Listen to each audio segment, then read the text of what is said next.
All right. So, any question? No. So let's start the lesson because I have so many things to talk about in the first lesson. So you guys know me that I always make my lessons very compact and full of so many things. So that's my habit. I'm sorry for that. So let's have an introduction to data collections. So in this lesson, you'll learn the following things. So you'll have a comprehensive overview of various data collections types and their usage in C#. So also you'll understand how to manage and manipulate collections effectively. So what is collection? A collection means you have so many data and you have to save all the data in a regular formation. So the key point is the regular formation. The formation should be a regular type. So what is that? Let's see more examples. So the learning objectives are, the first one is gain a solid understanding of different data collection types in C#. All right, never mind. All right, so we have some basic knowledge about list and dictionary. So yeah, we need to learn two things more. That is class object and JSON object, which is not taught in the previous years. And learn how to effectively manage and manipulate the data collections. And understand the practical applications and performance considerations of each collection type. Sometimes I'm going to use array, but the other time I'm going to use list. So what is the principle to select the data type, the collection type? So we're going to discuss about that. So why this chapter is so important? The first important thing is that you have to control the data management things. So if you know how to manage your data, you can effectively do the data management. So that is very crucial in software development. And collection provides powerful tools to handle data efficiently and intuitively. Okay, the second reason that these things are so important is because the performance considerations. So we all hope our program can run faster and faster. So if this is the case, we're going to choose the right collection type, which can significantly impact the performance and the scalability of your applications. And the third thing why it is important is because for real-world applications, collections are used intensively in various domains, including web development, data processing, and application development. So if any of you guys are now learning to make some web, so probably you heard database before. Yeah. For example, the MySQL database and MongoDB and MariaDB and similar things. So in order to make the database merged into your application, you need to design your data collection in order to have a very beautiful formation about your data. All right, so that's an introduction about the course today. So next, all right. So the first topic is enumeration. So what time is it right now? Okay, great.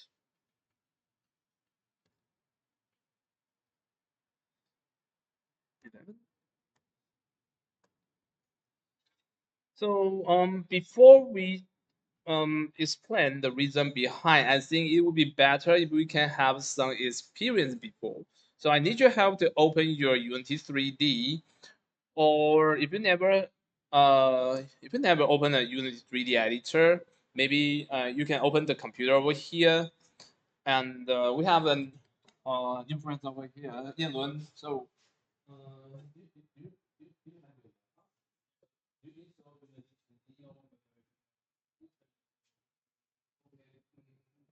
I guess you have to use about 20 to 30 minutes to download the editor. Okay, but before that, you can you have any program basis. Okay, that is great. I think you can quickly by listening and understanding before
So let me open my Unity Hub and open my Unity editor.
哎，有人帮我把那个 audio jack 给我。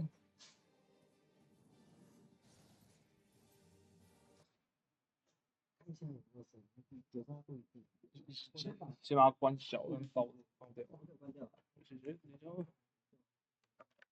OK，我可以开，当看看。等一下哦，哎，等一下，我现在有点叫不出来。我我开了那个从来没有用到过。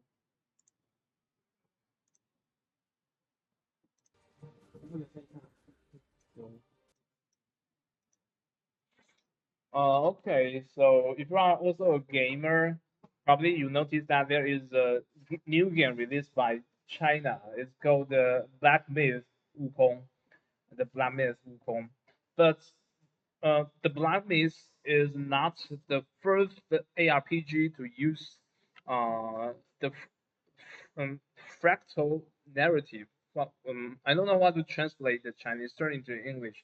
The narrative is breakdown into very little pieces, and uh, the little pieces information are taken. Maybe the item description. You should look very carefully into every description you are able to touch with, and later you can combine all the little message into a huge view about the landscape or about the whole plot. So this kind of narrative style is generated by Dark Souls series, and the producer is who's the producer? Oh, Miyazaki. Miyazaki. Yeah. So he's a great producer to um to let this kind of very hardcore ARPG style into the market. So let's see the very famous sequel, the Dark Souls. So as you can see that this is our protagonist, this is you, this is the player, and you use your controller to navigate the world. And you see an enemy over there.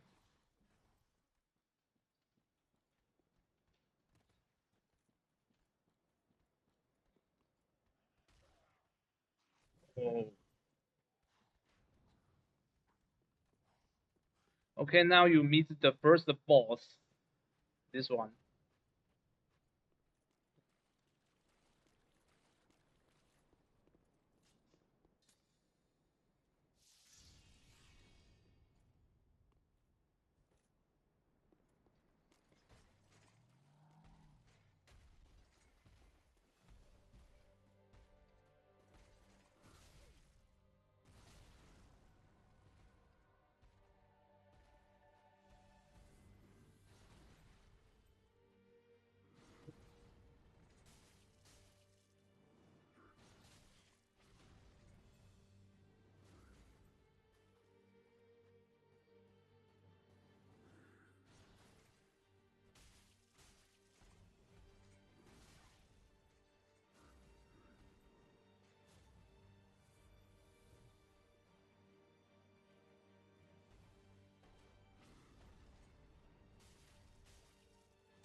Okay, this is the okay, this is the famous part of it. Very, very famous.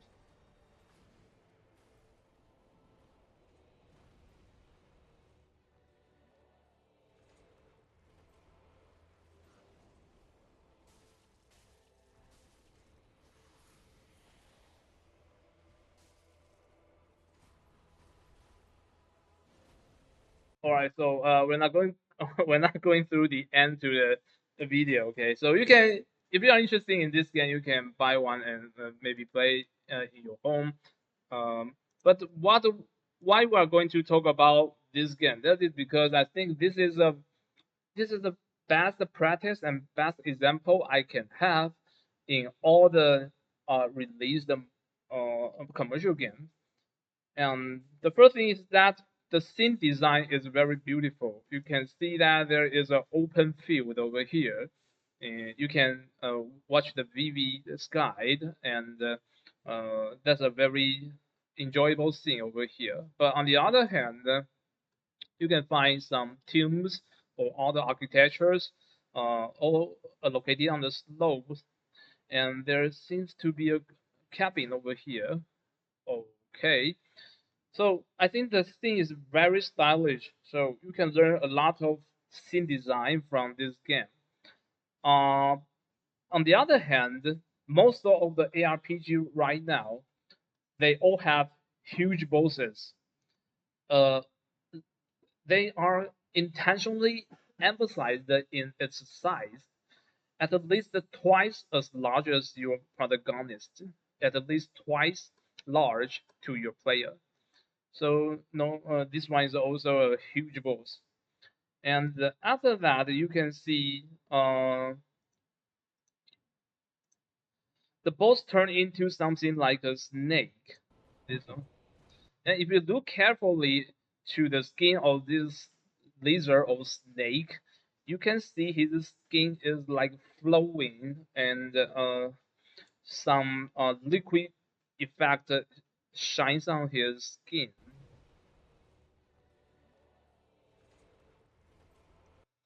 And besides that, in the originally is a human shaped boss, and when it tries to turn over its transform its shape, something grows from his body. Do you see that? Something grows out from his body.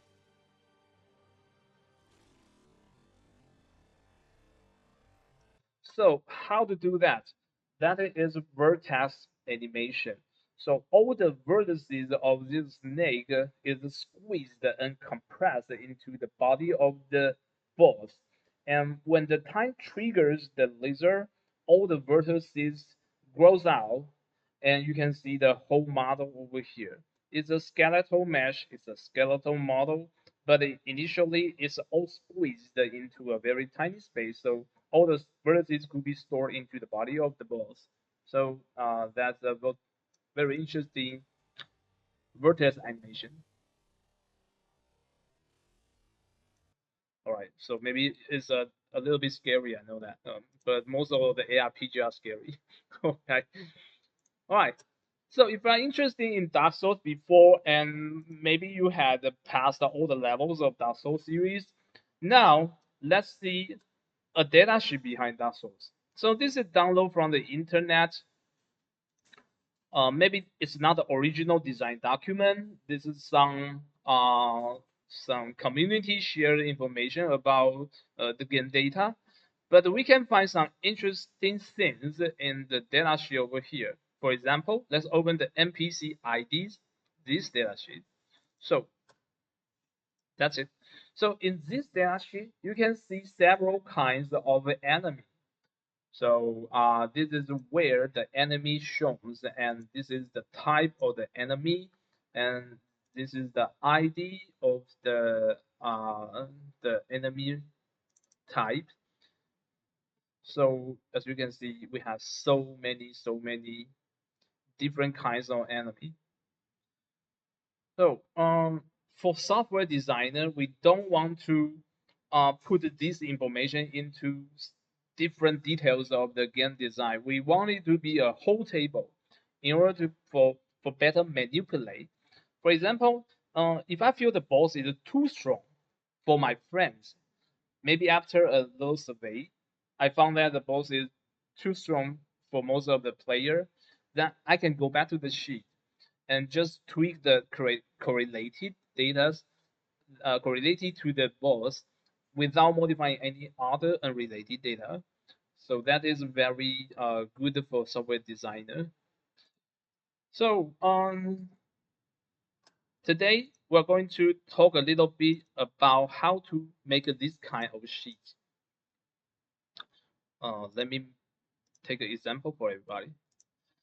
For example, now I'm going to make a sheet about the players. So the first column, I will describe the name of the player, maybe Michael, okay, and Bob, and maybe Jane. And the second data of the player is the health points. Maybe everybody is the full health point.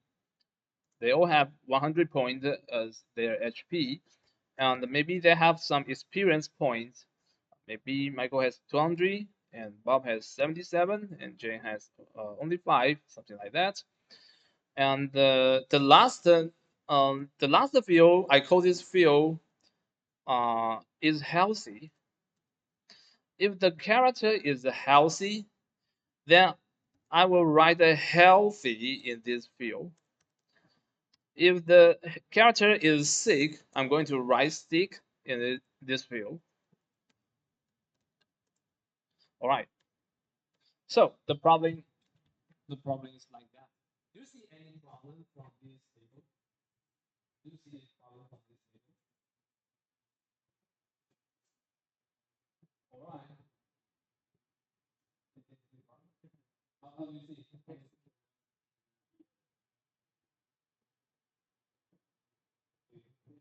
Can you say your answer to it?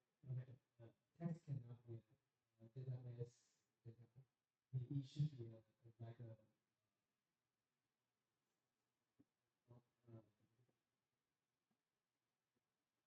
net on or loss or yeah, great. I can translate your information. I can translate your idea into some information. All right. So I need your help to do that instead. If you are experienced database designer, the last column is problematic. the last column, the is healthy column is not good, is problematic. Why? Why? It's a proof. You see that I use a string as the name. Michael is a string. Yes. Bob is a string. Yes. And Jen is a string. And later, when we are describing the health point and experience, we're going to use integer. Maybe someday I'll use floats. So all these kind of numbers are available in there. But now the problem arises. For the is healthy column, I use string to describe the health status of each player. Some days, if some designer is trying to use typing to modify the table, what will happen? It may be have some typos.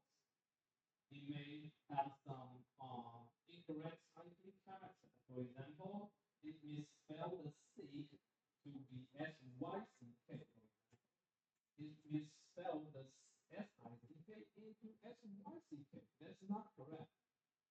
So if this happens, what will my software response? What will my gain response? Maybe a crash. Yeah, that's the problem. So rule number one, men always make a mistake. If you let this table to be manipulated by some real man, real human, it may have some typical problem. So that's the biggest problem for us. You say that Mr. Fu, he can take more care about this things when he's trying to do that. Oh yes, but you know that typically we have 1,000 players in a table, so that is a very large table. You can suppose that all errors are always to be happened in this amount. So in order to make the error rate to lower down, we should use something like that. We use 1 to represent for a healthy status, and we use 0 for the sick status. So if we make more items on this list, for example, Mary is healthy, for example, Dick is also healthy, but Zach maybe he just caught a flu and he's not healthy. So for the is healthy column, you only see 1, 0, 1, 0. And for example, someday you redesign again in order to let someone to be poisoned. For example, if Zach when he is trying to do some adventure tasks, he was attacked by some monsters and he is poisoned. Then I may assign 2 for the poison status. So this kind of message is error free. That means you can type any flow numbers, you can type strings, so you just can type integers. That will be much more safe for this application. All right? Can you get me? Can you understand? All right. So let's go back. That's why we need enumeration. That's why we need enumeration. Enumeration actually is something like a mapping table. Is something like a mapping table between integer and the real string. So now let's have some example to do that. I need your help to open a brand new empty levels in Unity. So you can by simply click a new project over here and select the 3D template, And on your right hand side, you can select your project name and select your location for the project and your organization. You should at least select one organization. Otherwise, you can't create any project. And for the Unity Cloud, we don't need that. For the virtual control, we don't need that. So that's it. So you can create an empty project like this one.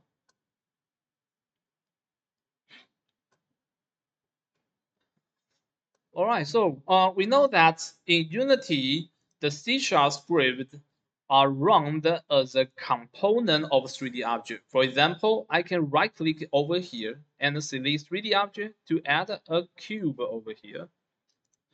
So you can add more things like a sphere capsule or even a plane, but I just need a cube in this example.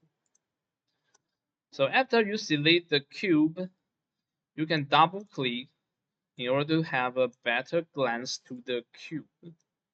And when you select the cube, you can look to your right hand side. There are many information about the parameters belongs to the cube. So if you like the cube to be located at the origin of the level, you can assign the position to be 0, 0, and 0. So that's it. I have my cube right now. So I'm going to add I'm going to add an empty game object over here. So you can see that the empty project doesn't have too much components belongs to it. And on the other hand, the cube has so many components. So let's use the simplest one. Let's add a game object over here.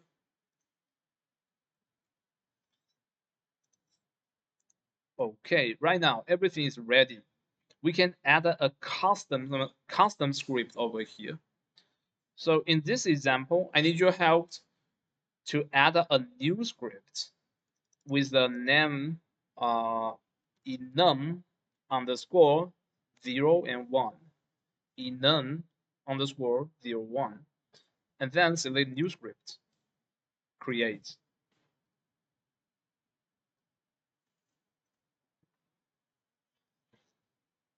All right, so never mind the main camera and directional light. That two things are just for a beautiful thing.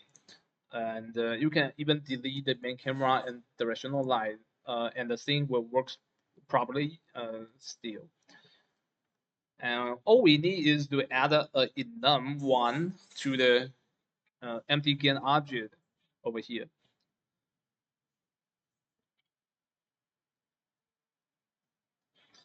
All right, so let me double click the enum01 script.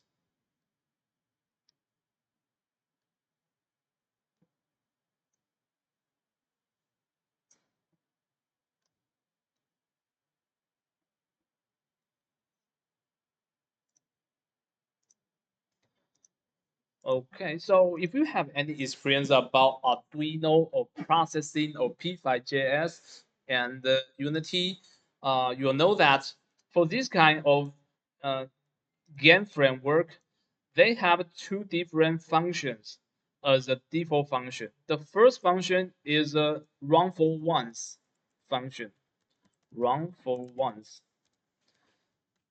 Run for once means when you start the game, this function will only run for once, namely at the beginning. Okay, so the code you write in this within the scope of start, this code will be run only for once when the game starts. That's why it is called start. Okay, the second of the default function is update. For this kind of function, that will be run regularly, or I should say periodically. In Unity, the update will run 6 times per second, so it's 60 hertz. Okay, this is run for 1 and this is run for 60 hertz. By the way, my personal habit is to declare variables over here. Declare, maybe I should say define and declare. Sorry,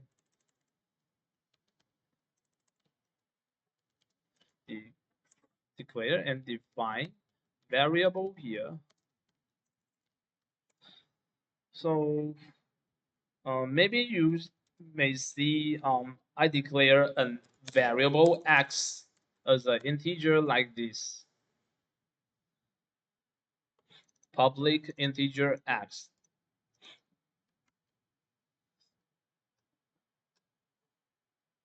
Okay, so I just added line number 6 over here, okay, and I just delete. All right, sorry, I just added line number 8 over here.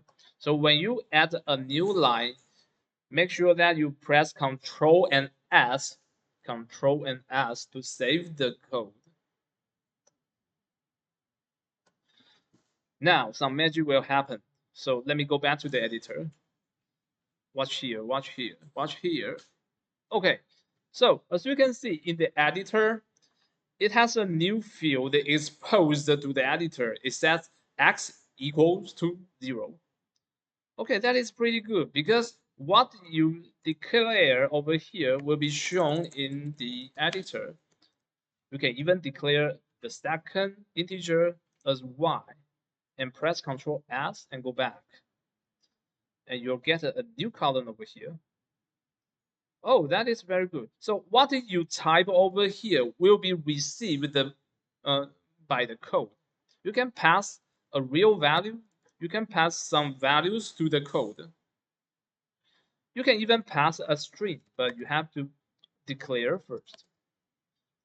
Name, sorry, my name. So right now I declare a string with a name as my name. Press Ctrl S and go back to the editor. Boom. You see a new field over here, but this time you can type ABC in this field. And when you run the code, when you run the game, this value will be sent to your code. So that's pretty benefit. So okay, what else can the editor show? And maybe we can have more example. We can have a color as my color.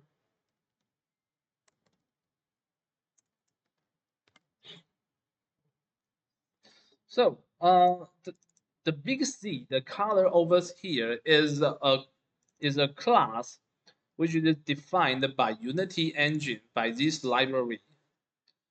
Okay, or I should say this is a package using Unity engine package. So in this package, it has some already made classes, and the color is one of them. So this time, when we finish the declaration, go back to editor. Boom! You see that I have a color picker over here. So you can send this color to the code.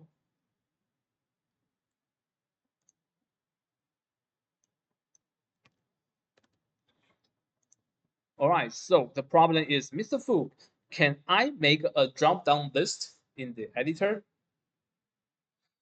Okay, well, actually, I told this part maybe 1 year before, but I think that is very far from here right now. So let me show you how to do that again. So in order to make a drop-down list in Unity editor, you have to use enum. You have to use enum. The full name is enumeration. So how to declare a enumeration? You'll be like this. So take a look at here. From line number 3 to line number 8, this is a classic definition of an enum. So let's do this thing like this. So we're going to declare an enum as state. And there are 3 available enum values within the scope of the definition. They are idle and the run and the finished. Okay, but you have to declare outside of the class definition. Here is the class definition. So we're going to declare the enum outside of the class. This is my personal habit. Of course, you can declare the enum everywhere, but throughout the classes, I'm going to declare the enum outside to the class. So let's write the enum over here. Public enum. Let me call this is healthy, and the user curly braces over here. And the first enum value to it is healthy, just like the table. And the second enum value is sick. And maybe there is a third enum value we call it poisoned. And if you have more, you can uh, add the item you want.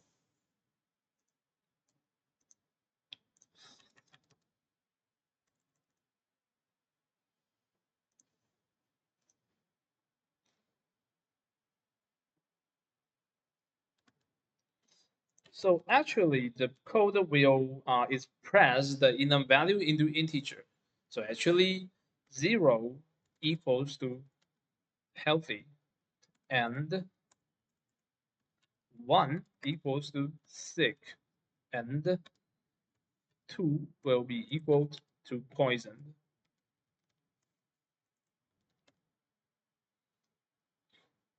And somebody like to use capital letters as enum value. So in this case, it may be write a healthy value like this, sick and poison.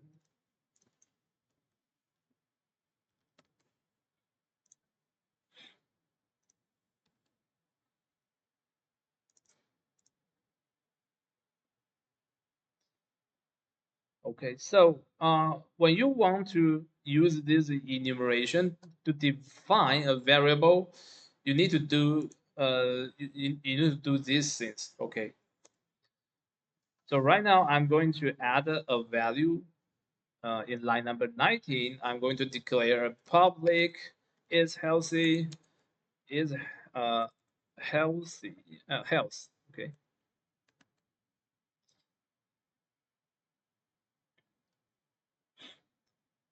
actually I should make this one uh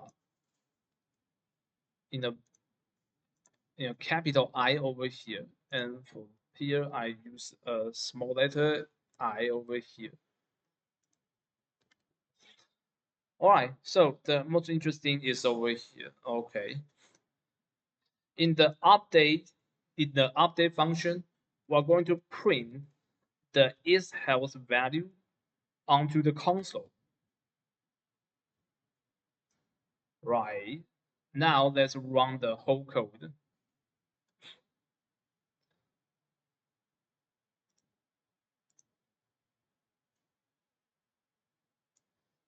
So when you press the play button over here, you'll notice that something is shown in the console window. If you can't find console window, it's over here. You can click the window item, and there is a general console. It's over here. Window, general console. So it's over here.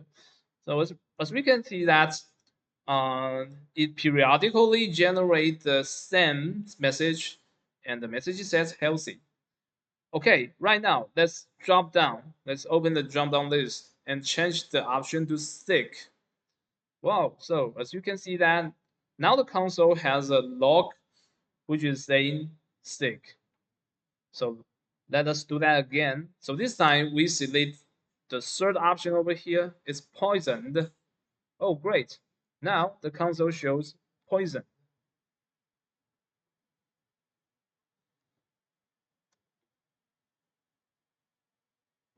So this is enumeration.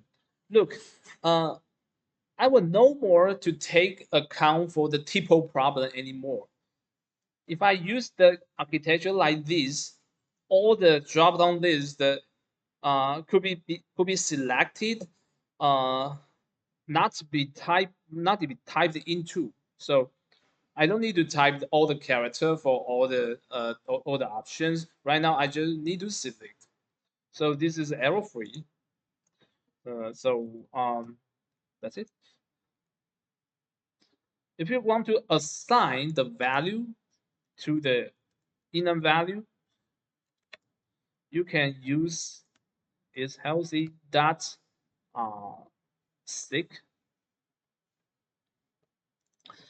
So this is the enum name and this is the enum value. So by simply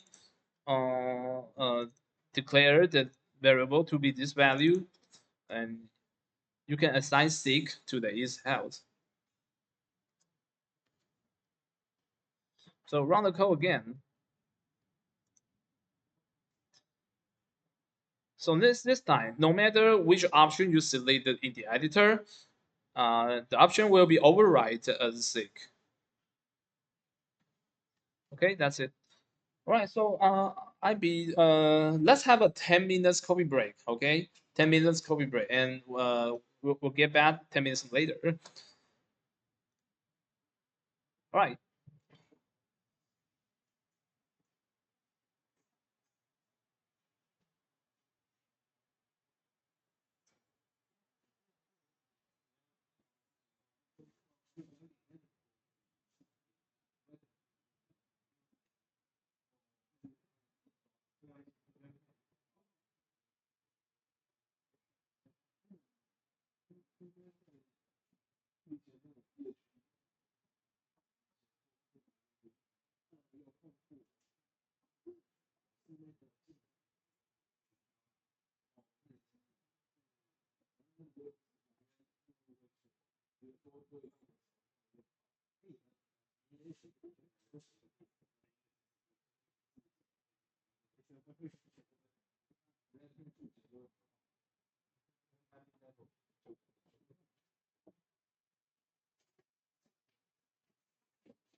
So I need you need your name, and I'm going to send him notice about your application.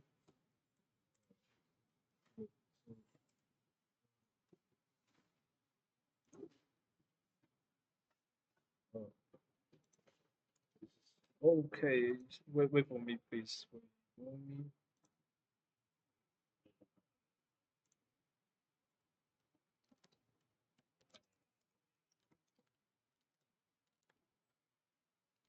Are you an exchange student? Exchange? Okay. 동시.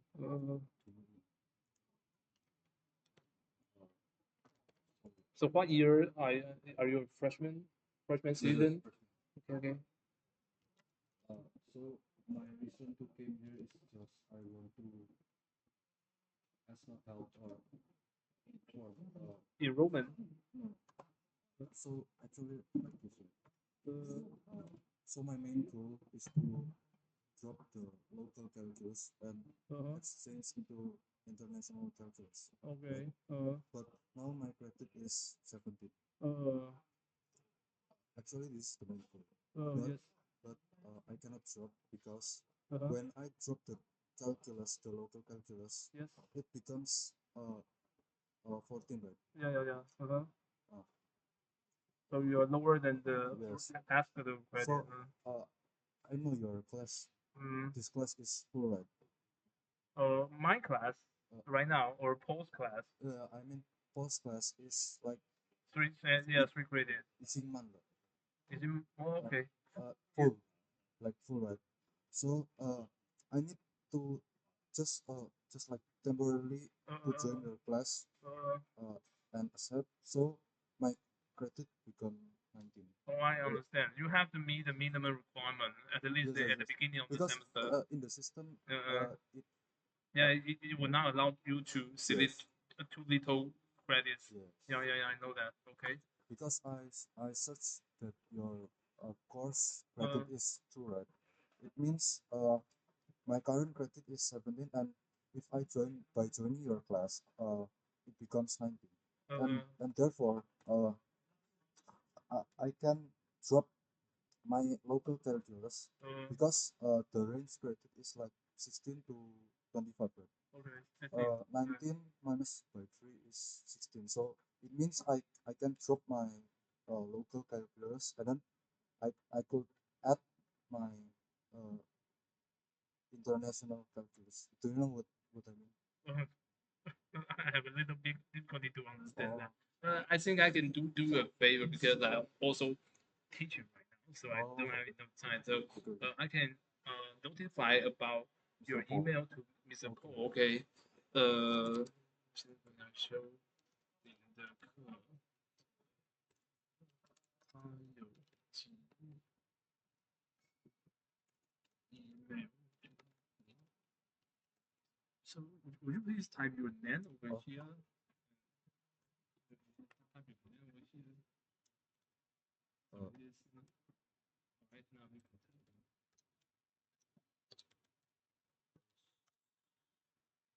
So, or uh, I I want to write my Chinese name as well, so you could Okay. know me. But do you know the typing system? Could you give me the name? I can type for you. 陈孝平.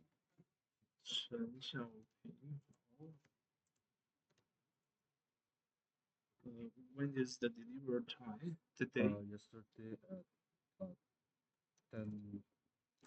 Okay, 10:12. Yes.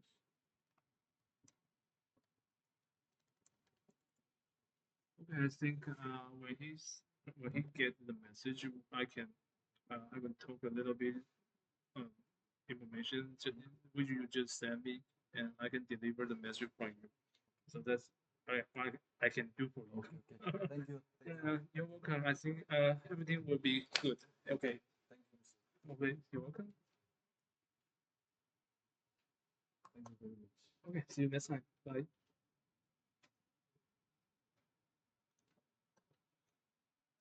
Yes. Oh yes, the code.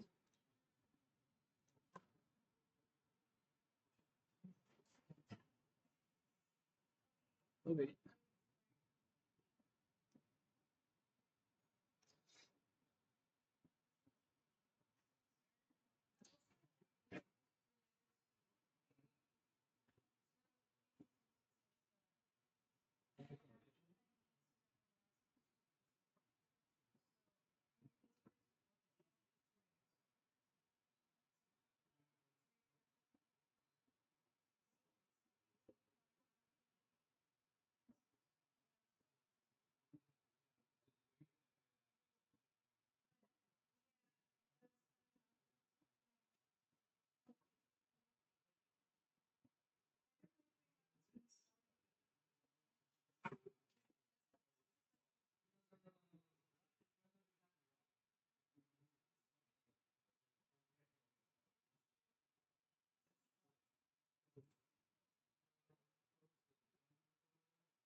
Okay, in order to make the code a little bit clearer for everyone, I'm going to delete some unwanted lines.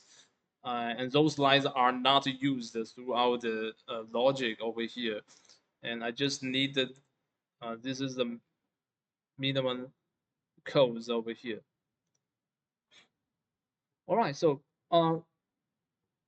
now I'm going to show you how to read and write the enum value in Unity 3D and in C Sharp. So we already show how to write value into is house. So this is how to write data into enum value. And the next, we are going to demonstrate how to read the data from a enum value.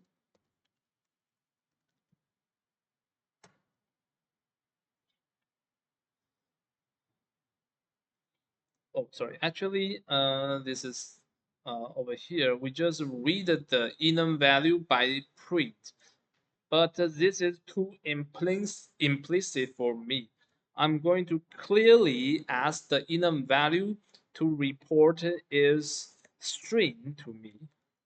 So I just call the default toString function, which belongs to all the object in C Sharp. We know that this is object, this is an object in C Sharp. So for all the objects in C Sharp, they all carry the same name of function, and the name is toString. For this toString API, you can turn the class into a string. But this is only valid for some default classes. For some special classes, even if you call toString, and it will never return you a valid string. It will return only a null value to you because you didn't decide what should be the response of the toString. But fortunately, isHouse is an enum, and Microsoft has already written the code of toString for enum. So that is a good news for us. We can directly call toString, and Microsoft will do the following things and turn it into string for us. And below it, let's add another line over here. So this time, let's turn the is health into an integer.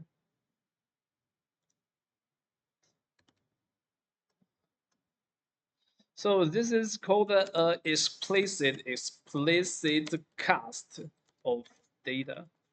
So what is cast? C-A-S-T. Cast in programming means you are trying to turn one data into other data. You are going to turn the data formation from A to data formation of B. So the is-hell originally is an enum. You can cast this enum into integer. So we call this kind of application a cast. Simply add a parenthesis and write the data type you want within the parentheses, and the value will be cast into integer in this example. All right, so if you run the code, you'll see that, yes, it correctly shows the string represented by the SIG, and it correctly shows the number represented by the enum SIG. So the answer is what we expected. Great. All right, so the second example over here clearly demonstrates how to read the value in integer and in string format from enum. Simple, right? So I think you can understand the idea. So let's go to the next example. All right, so this is a very typical application for enum when you're designing a game. So let me open a sketch and explain the idea with a sketch.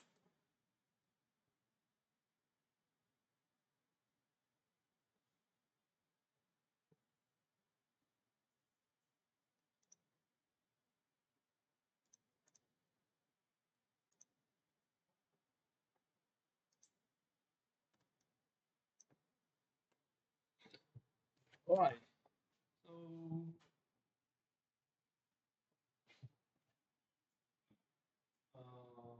so you guys are all from CS department, computer science department, from computer science, CSI, and if you are classmates, okay, so what department in computer?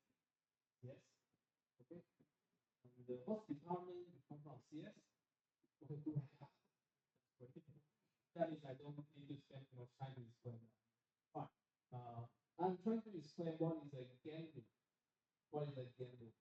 Typically, the GAN loop is a 60 hertz program loop. That program will be executed for 60 times in 1 second. Why? Why is the number 60? Why not 90? Why not 120? Why it is 60? That is because the refresh rate.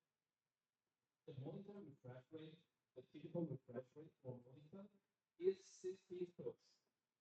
And that is a de facto standard. I mean, that is the standard without any explanation. That is an industrial standard. So it's going to be 60 hertz. And since the monitor refresh is imaged 60 times in 1 second, your program should provide 60 images in your monitor, right? Your program should provide 60 images to your monitor in 1 second. That means your game engine should work for the whole logic 60 times in 1 second. And for one time, your program runs through from the top to the bottom. We call this a loop. So for game loop, you have a regular structure for game loop that would be enabled by the inner like this.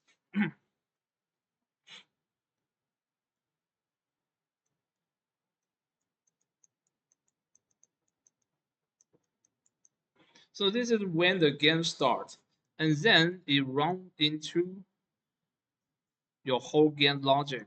Your whole game logic is over here, and when it finish the logic, it will run it again So this iteration will run 60 times in 1 second because your monitor is 60 hertz in its refresh rate. That's why the GAN loop will always run 60 hertz. So we'll call these things GAN loop.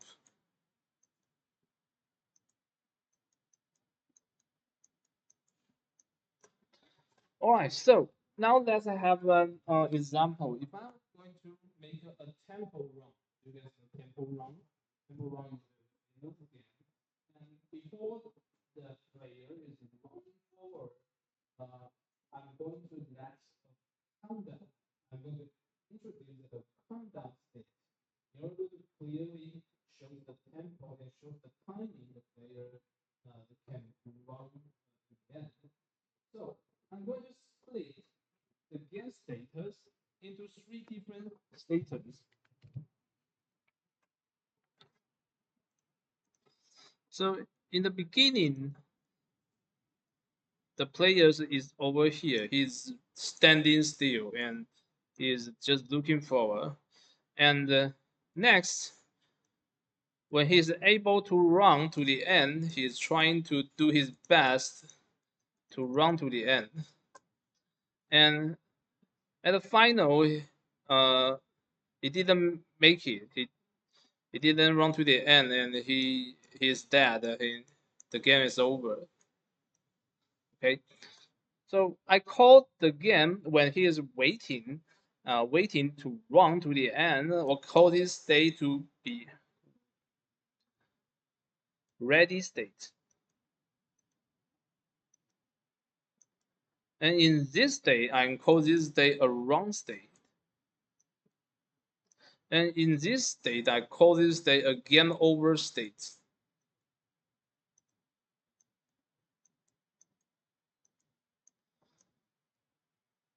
So this is the three state of my game loop. And the logic within each of the state is totally different. So as you can see, there is only one state I can use my keyboard or mouse to control the setting. So which is the only state I can control the setting. The answer is the obvious, the wrong state. I just can control the character in wrong state. Otherwise, the game is no function. So, typically you'll see some previous project, maybe he made some bug because the character can lock in ready state, or even the character lose all his health point, it will still be controlled by the mouse or keyboard. That's a common bug for this new project. So in order to solve the control problem totally, the iteration and the state will be your best friend and your best policy to solve the problem.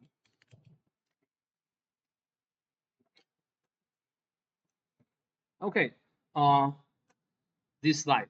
This is the perfect solution for a beginner in order to separate the logic into different states. And the logic in different states will never interact together. They are totally isolated, and you'll be able to write each of the logic into each of the states. Okay, let's do that. Mhm.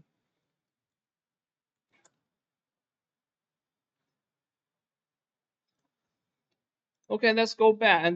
And this is the Unity editor. I'm going to delete the component over here. You all know that we just added an enum01 component over here. So right click on its title, you can remove the component. And this time, let's add a new component, and we call this enum_02.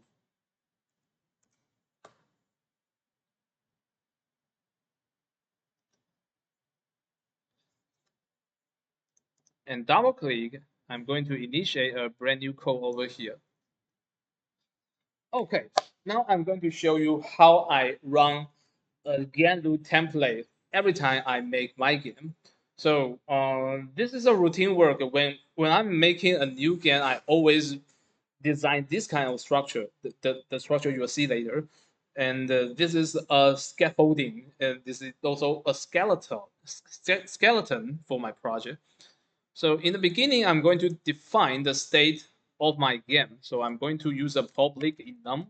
I'm called this enum a state. So by following the analysis, we just draw in the sketch. We have three different states. The first state is ready. The second state is run. The third state is game over.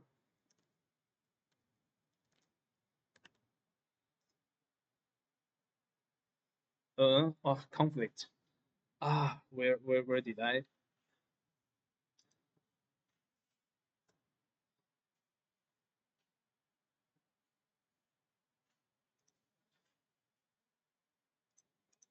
Well, never mind. I just trying to add a namespace over here. Namespace. Mr. Fu can pause. Mr. Fu can. That is so. That is good.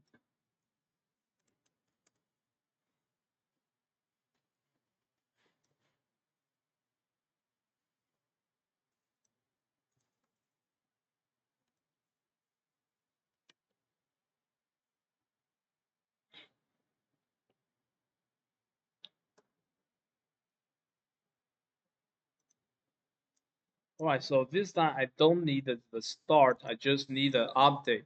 And now I'm going to write the core of the game loop. And for beginner, I would suggest that you use switch uh, to uh, to implement. Sorry. Before that, I have to define a public state. And in the switch, I'm going to split the condition into different states. And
all right, so I need your help to finish the structure over here.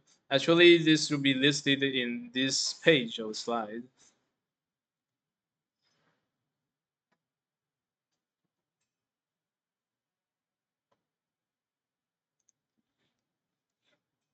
So now let's add a little bit of logic into it. Let's just print the message, print the state out. Let's just print the state out. Print.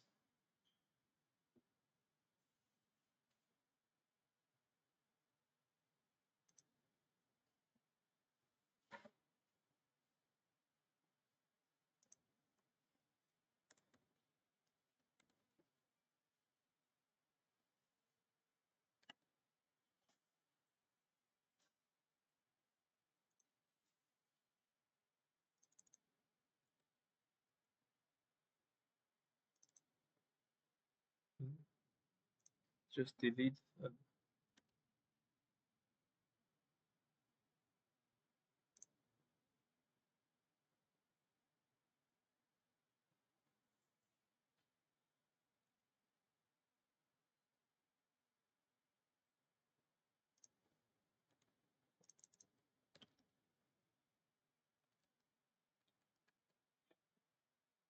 Oh, my intelligence goes crazy today.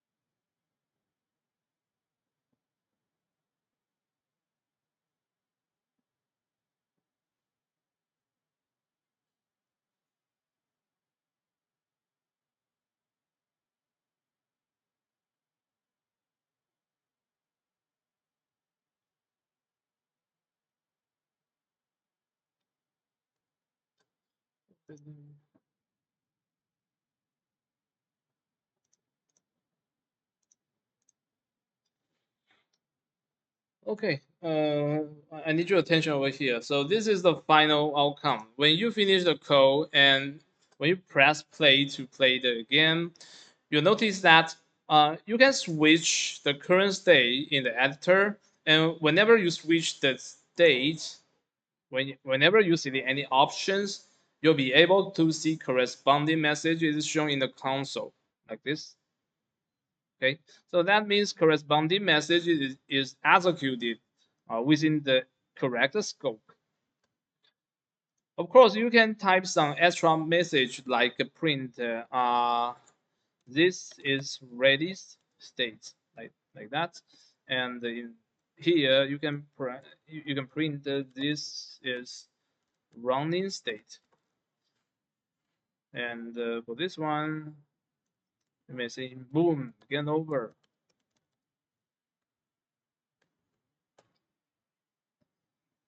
All right. So when you go back to the editor, and this is ready state. So we should design the countdown mechanism. 3, 2, 1, go. Something like that. You can use an animation to do that, or you can write some logic to do that. So whenever the final countdown, the countdown is over, and some logic is executed, and you'll be directed to the run state. So when you are on the run state, some message is constantly logged over here. This is running state. And if you bump into a rock, or you've fallen down from a bridge, or you encounter something that lose all your health point, then you'll be enforced to the game over state. So you will see the message, boom, game over. So that's it. That's a demonstration of game loop. And furthermore, if you allow the player to revive again, maybe when you type F1, you'll be able to revive from game over to ready. Then you can simulate the action and just select ready again, and you'll see that the ready message is logged to the output. Or you may click the collapse item because I just collapsed the message, so it just combined the similar message into one item over here. Right, so this is the code.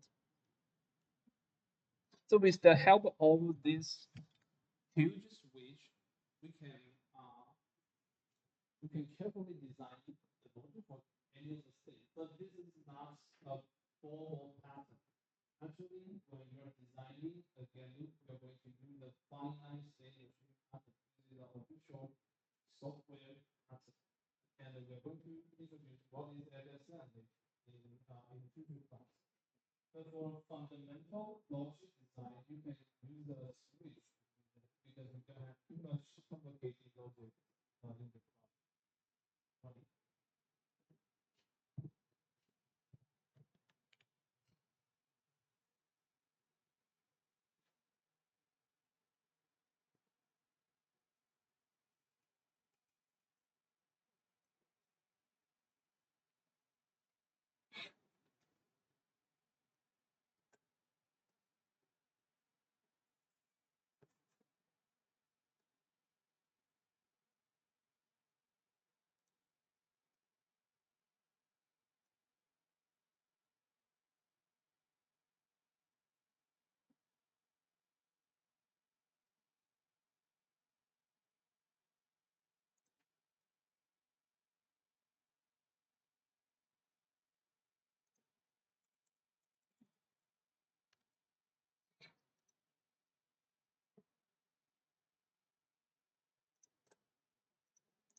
All right, so if you can understand the idea behind last example, let me draw the idea into a state diagram over here. State diagram. So the three states are ready, run, and game over. Okay, ready and run and game over.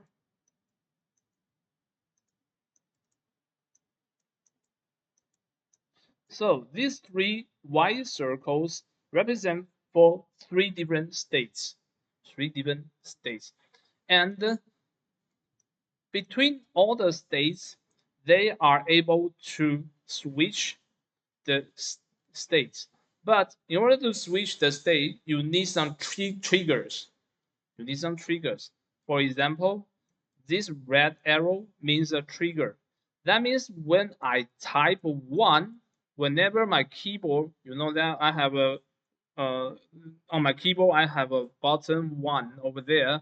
When I press one, and when I'm in ready state at the same time, then my state will be switched to run. And again, if now I'm in run state, and this time I press 2, then I'll be directed to the gain over state. So again, whenever I'm in gain over state and I press 3,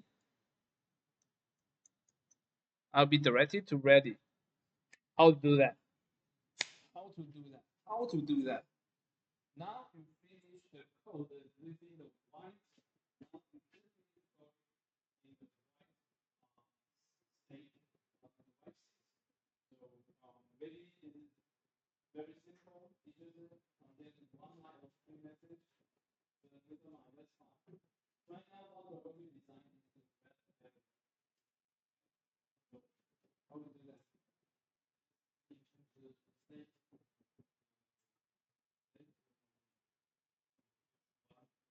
Yeah, good.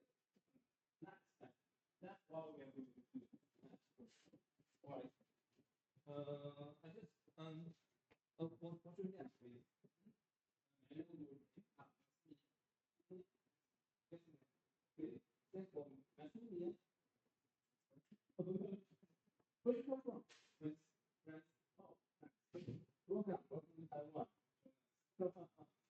Okay, that is a pretty good answer. But the only thing you have to know is how to receive the keyboard status. Whenever a user press one, you have to know how Unity gets the status of key number one. So I'm going to write the whole code below the switch. I'm going to write an if else structure in order to implement the red arrows over here. Okay, so if we input that get key, sorry, key, yes, get key down, and I'm pressing uh, keystroke 1, then I'm going to do the following things over here.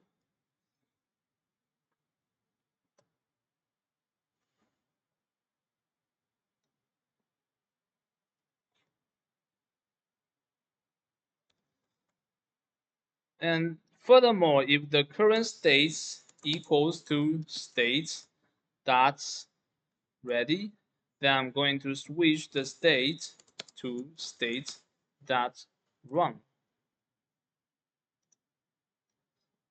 Of course, we can combine these two if into one that is using the and the operator. Oh, sorry, I have to use a double equal sign. Yeah, sorry, double equal sign over here. So that means I can get rid of the second if statements over here.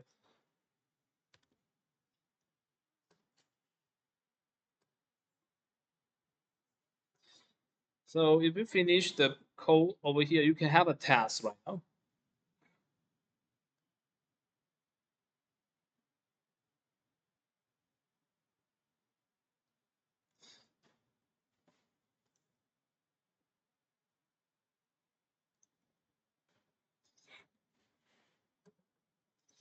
Okay, let me give everyone a reminding. When you press play, you can see that in my Unity editor the color changes, right? That is because I make an option setting over here. It's over here, and it's the edit project settings or preferences. So preferences, colors, edit preferences, colors, and there should be one play mode tint. Okay, I recommend everybody to set this play mode tint to uh, some smooth color. So the benefit is that whenever you press play, you'll notice that the color changes. Otherwise, you'll forget that you are on the play mode because every change you made in play mode will be omitted, will be neglected, will be dropped when you recover from the play mode and back to the editing mode. All right. So and furthermore, under play mode, you have to at least click once for the game window in order to let your input to take effect. So that means we should focus at the game window. Otherwise, your input will not be received will not be sent to the Unity editor. So this time, let me press 1. Then, great, the state just changes.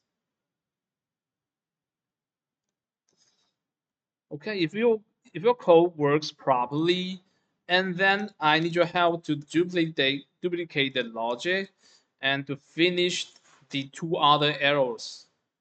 Finish the two other red arrows over here. I think the structure is pretty similar to the previous one.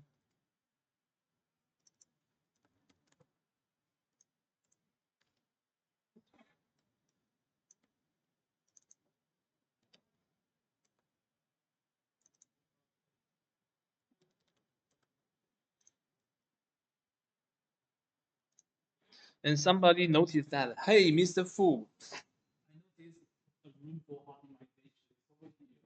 On my uh, hey, use it again. And in the text, always also it says you take an if else if else or if else if else if else if else if else. Wait a minute. So here you should use the else if capture the condition outside of the first one. Yeah, you're correct. Hmm. To write a flawless code, we should use else if over here because the conditions are exclusive. So that's why for some exclusive conditions, we can use else if.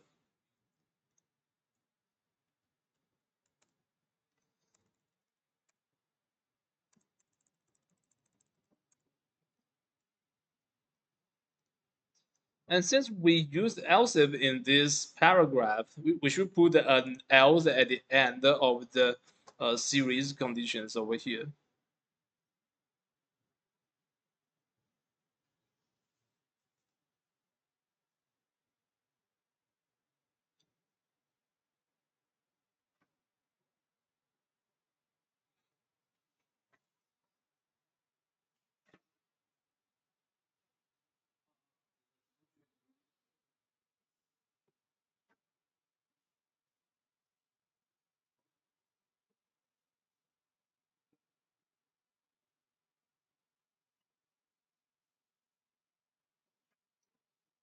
Actually, we have a screen broadcasting system, but I think it's broken today. I'm going to let the assistant to fix the screencasting software, and maybe next week we can use the screencast. Okay, that will be having some high resolution image to everybody.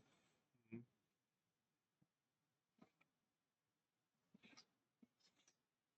All right, so now we have a very beautiful and neat and clean style of game loop architecture. So next time when you are designing a game, the first thing is to draw this kind of state diagram. You have to figure out, you have to analyze how many states you need for this game. And when you figure out how many states of a game, you can draw a state diagram like this. And then the second thing is to draw the red arrows. What is the trigger condition? What is the action. Sometimes we call this red arrow an action. What is the trigger? What is the action to initiate the state transition? So state transition. This is the formal name of the red arrow. So let's go back to the code. You can find that I always split the white part and the red part into two paragraphs. So here is the white. Uh, do you know region? Sorry, region. You can write a C# comment. Just type hash region over here. State the design, and on the button use an and region to close the region.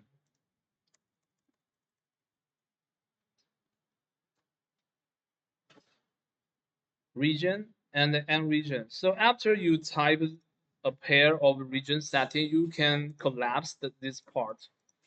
You can collapse this part. So we have our state design over here.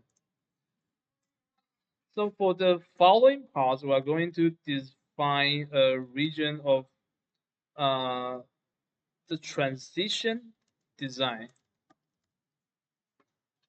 So of course, we at the bottom of the paragraph, we are going to add an end region over here. My Visual Studio always turn the alignment to a different position. All right, never mind. So you can collapse and look so beautiful.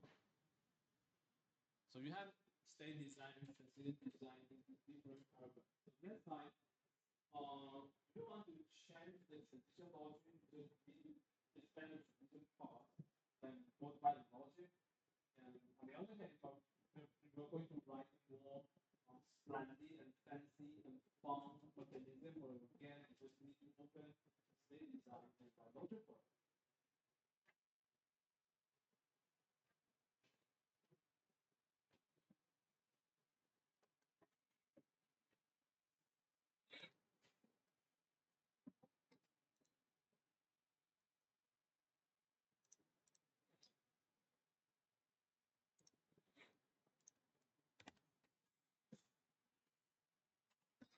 All right, somebody will critique that, hey, Mr. Fu, I just need to write everything into one switch. That is enough. Why do I need to separate these two kind of codes into two kinds of paragraphs? What's the benefit to do that? All right, so if you don't do this, on the other hand, you move all the input stroke condition into the corresponding part of the logic. And next time, the problem if you do you make a program this time, you put an detection into the detail of the logic, that is a big problem. Because the get logic will is text as you describe more and more interesting get mechanism. So each of the stage will grow as the time goes on. And at that time, you insert just one line into the code, that would be very difficult to find. And that would cause a huge problem. Because next time when you design maybe 10 to 20 different keystrokes in order to make the transition, you never find it again. A huge paragraph. So, not, I don't like to do that. So I would modify the code into two separate parts. Let's roll back to the beautiful style over here. So that's it. So that's the structure which is taught in the slides, and this is everything I'm going to say to everybody in the enumeration part of the slides. Right. Any questions? Right. Although the enumeration here is trying to explain the data type, but the application of enumeration in GAN logic design is very, very important for me. So I also show the application of integration when I'm designing a game loop. All right, so I think we can have a 10 minutes tea break, right? So let's have a tea break and let's go back 10 minutes. Okay. Hey.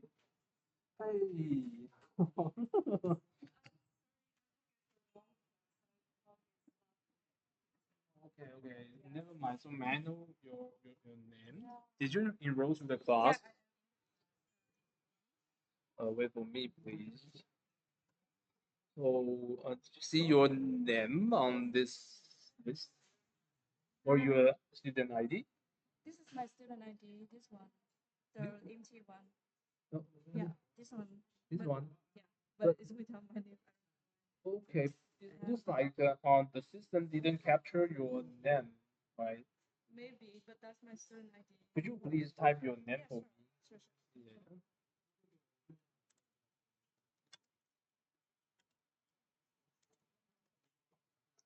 Okay, so B. V, we call you V. Yeah, Okay, yeah, well down V. yeah, yeah. So did you know how to use the iStudy system of NTUT? This one. No, I didn't see this before. Okay, I think you can just copy the link to your browser. Uh, again, bring your laptop with you. Mm,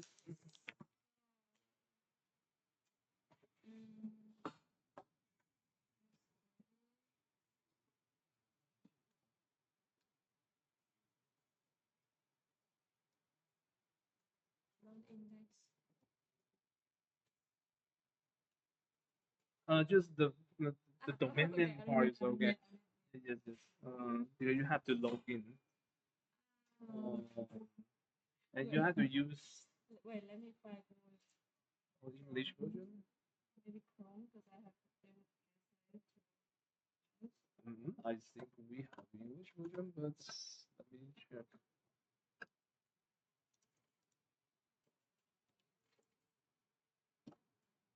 Oh, the top right, the menu item is the language item. Okay, okay. Mm, Yeah. Ah, English. ah, Great, great, great. yes. Okay, and then And then your name should be dropped down. Login. Okay. Student ID and the is it this one? no, no, no, drop down and that is all. This one, the Wait, system, which one? Which one? the system, Okay. they are in Chinese. Oh no. And the first one, Okay. and I study, roll down, roll down, roll down. That's like What's what? What? what I try in Google. Or or would you please reload the I study page again Ah, because it yeah. is redirected to other pages. Ah, yeah. I hit, but this is Again. So weird.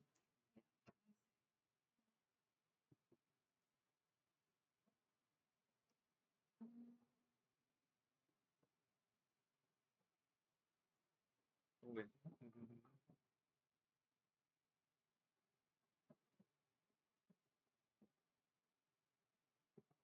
Oh, and portal. Here now. Let me see. Sample student. Mhm. Oh. Try again.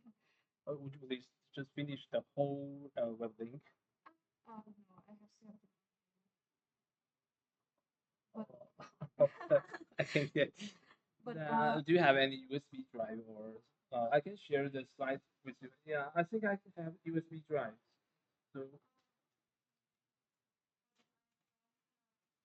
you don't have a USB I don't have port? yeah, I don't have jersey. Okay, I can send to you. So I think you have email, right? Oh, yeah, that's simple and. But is it for getting the slides? Yeah. So, but I think you can when you go back to your home, you can spend some more time to investigate how to log into the system. Yeah, Yeah, yeah. yeah. Right now, just use the email. Yeah,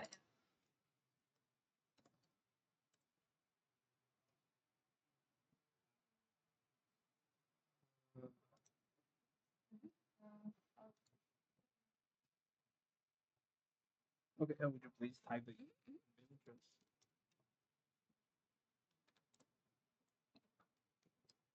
Mm, uh, where is the? Okay. Sheet and yes. Yeah. Okay.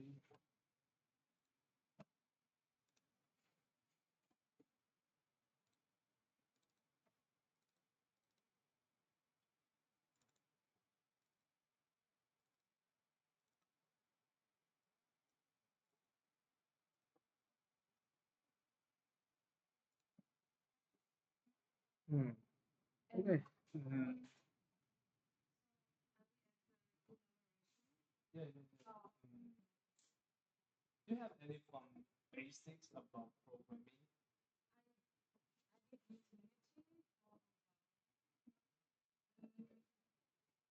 But I use a lot of different stuff to learn and code. That's okay. Yeah. So I didn't learn that from the start, but I did like I used Unity in my internship, but like not to make games, like just to make like Okay, all done React. yeah, yeah, yeah. Okay. Which framework do you use? Euphoria or Foundation or similar? Yeah, foundation. Foundation? Yeah. Great. Then I think you have fundamental. I guess I could understand it, but I can't write a code myself, but I understand it. I encourage everybody to use ChatGPT. Okay. Okay.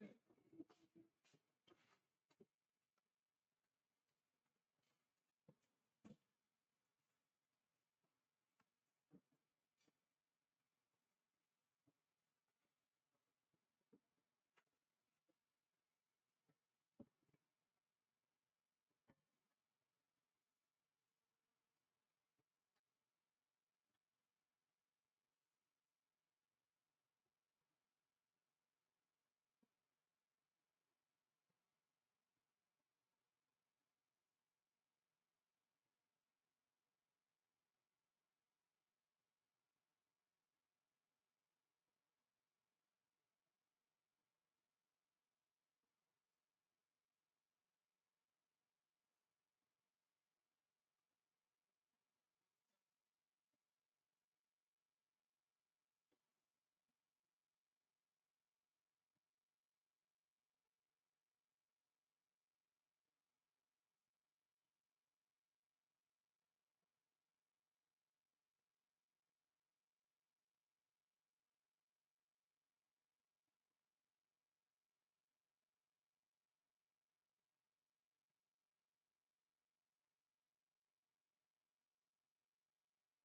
Okay, welcome back. I think let's go back to the class, and I may not be able to talk everything listed in the slides today because there are too many contents in the slide today.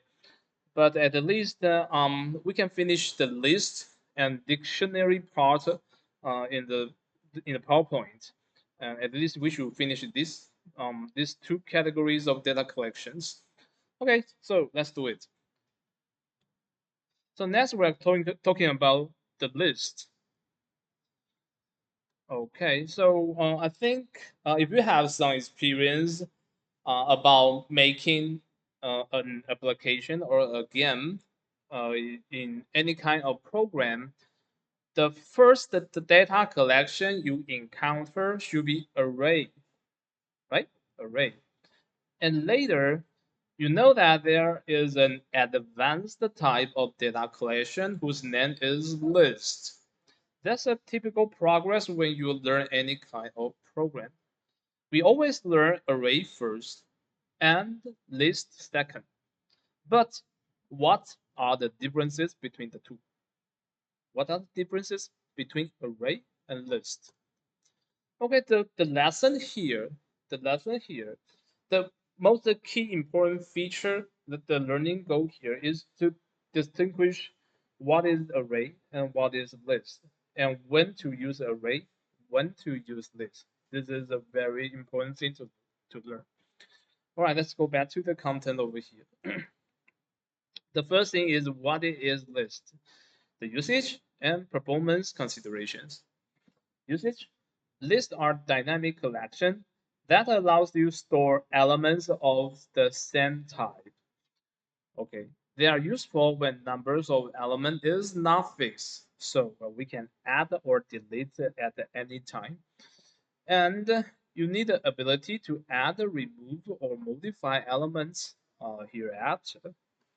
Okay, so we get the key important idea over here. If you didn't notice before, then it clearly address the feature over here. A list can be added, delete, or modify dynamically, but array can't.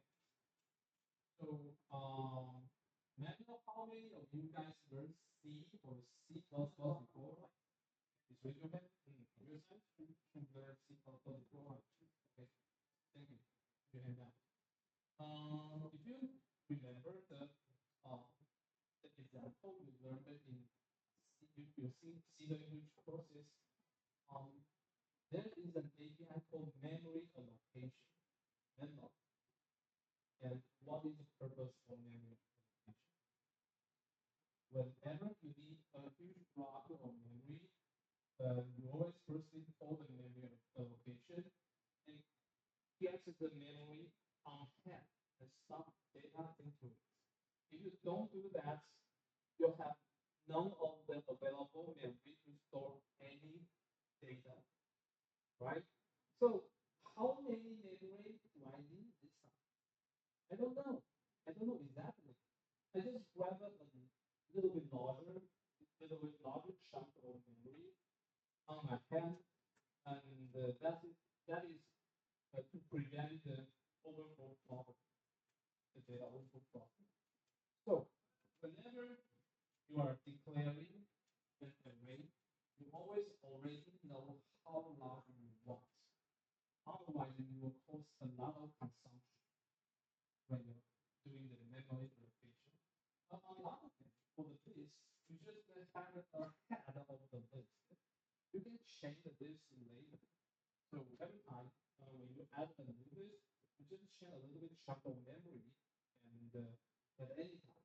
So you can free the memory if you want. So that's the biggest difference between array and the list. Okay. So um that's why this is dynamic collections like this addressed over here. So for a list, the performance has the following considerations. The first thing is that it supports dynamic resizing. automatically resize themselves as elements are added or removed to it. This resizing can be costly in terms of performance, especially if it happens frequently. Just like we said before, a list is like a chain. For every time you are trying to increase the endpoint of a chain, you have to do a lot of memory requirement, memory free, and other memory management tasks. So even though it's very convenient, you can add and remove, but it's not so performance effective. Okay, so this is the characteristic. You cannot always add list items so frequently. It will cause some performance damage. Okay, the second consideration is memory allocation. Lists allocate memory in chunks to reduce the frequency of resizing, but this can lead to underutilized memory. Yeah, in order to lower down the memory allocation frequency, maybe you are going to require for a larger chunk in order to avoid the data overflow problem. But again, this will lead to the underutilization of memory, just like array. So this is a consideration when you are do some operation on the list. Okay, next one, iteration. Iterating over this is generally fast and comparable to arrays. We know that the array is a primitive element to a language, and the list is also provided by the framework like Microsoft C Sharp, and it has more logic behind in order to construct a data collection, but this is still of high frequency. You can rely on the efficiency which list provides. It's nice, it's cool. Okay, great. But later you'll see another data collection called dictionary. Dictionary uh, also is faster too, but it's not so fast as list. Okay, next. So typically when we are having one list, we can do the following methods on it. We can add the data to the list. We can remove the data from the list. We can remove the data at some index, and we can insert data. We can check whether the data is contained in the list, and we can clear the whole data. We can find some specific data, and we can sort the whole data list with some orders. Okay, so that should be some common operation you had learned in before. And besides that, you have several properties available on list. You can get the element count by reading the count properties. And you can get the maximum capacity of a list by reading the capacity property. Okay.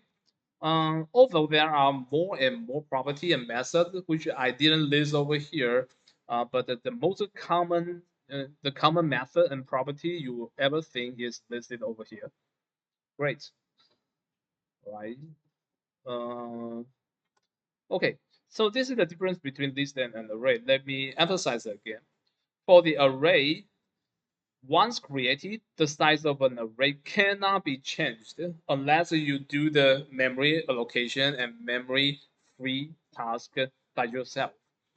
Okay, so like this one, if we declare a array with integer like this, and we assign the initial value when we declare the variable, and it's not valid for us to introduce another element at the end or at the beginning or at any position for this array.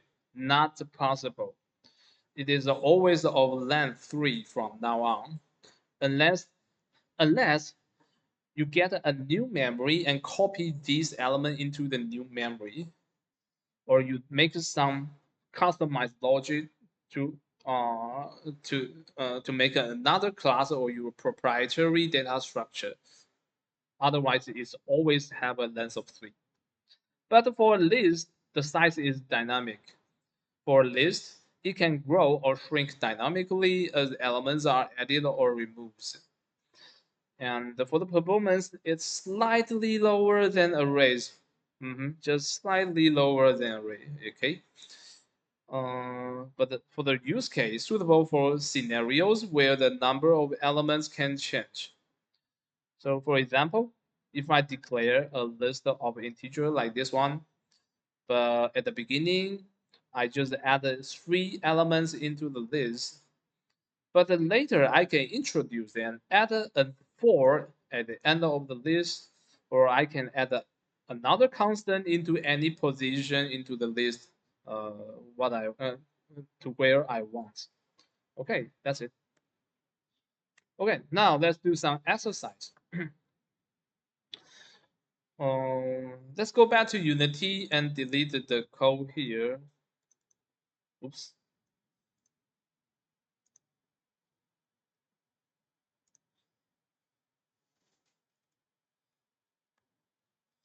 Never mind. I'm going to delete the whole code here.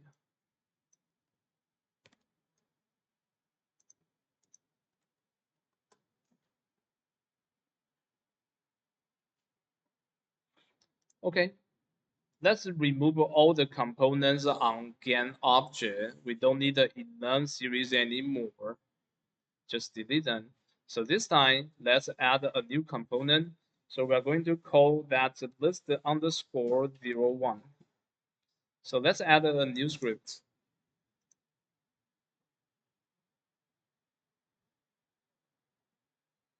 And double click on the new list. Okay, this is a brand new template for me. So I delete the unwanted lines in order to save more room for my code. Okay, in this example, I'm just trying to show you how to initiate, how to declare and define the value for a list. Okay, one thing to be introduced is that if you have any experience about C language, for C language, the define and declare are two different things. You have to declare first, maybe declare in another input file or anywhere you want, that is declare. But when you declare, you can just omit the value definition temporarily. And later, when you are going to define a value in your code, at that time you can assign some real value into it. So in C, the definition and declare are two different things. But in C sharp, that's not so rigid. You can define a new variable at the beginning is unknowable, and you can retain its null state all over the life cycle. You just get a void to the null operation, and everything works flawlessly. And just like the random, look at the random, the truth. And this example, you declare the list variable first, and then you define the content of the list. So let's do the example over here.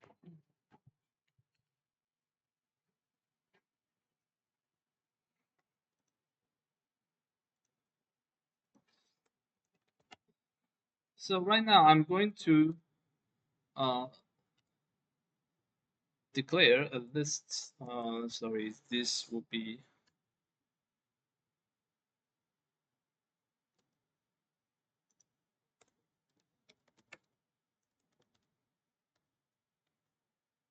what is the generic type integer.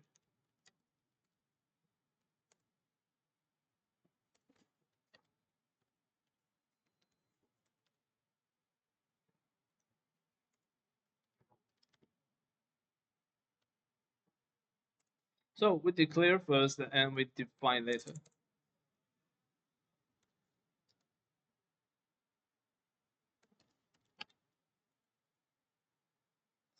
So if you want to assign some initial value, you can do it over here. Just like you can assign initial value with 1 and 2 and 3 and 4 and 5. So we assign 5 list the items into it.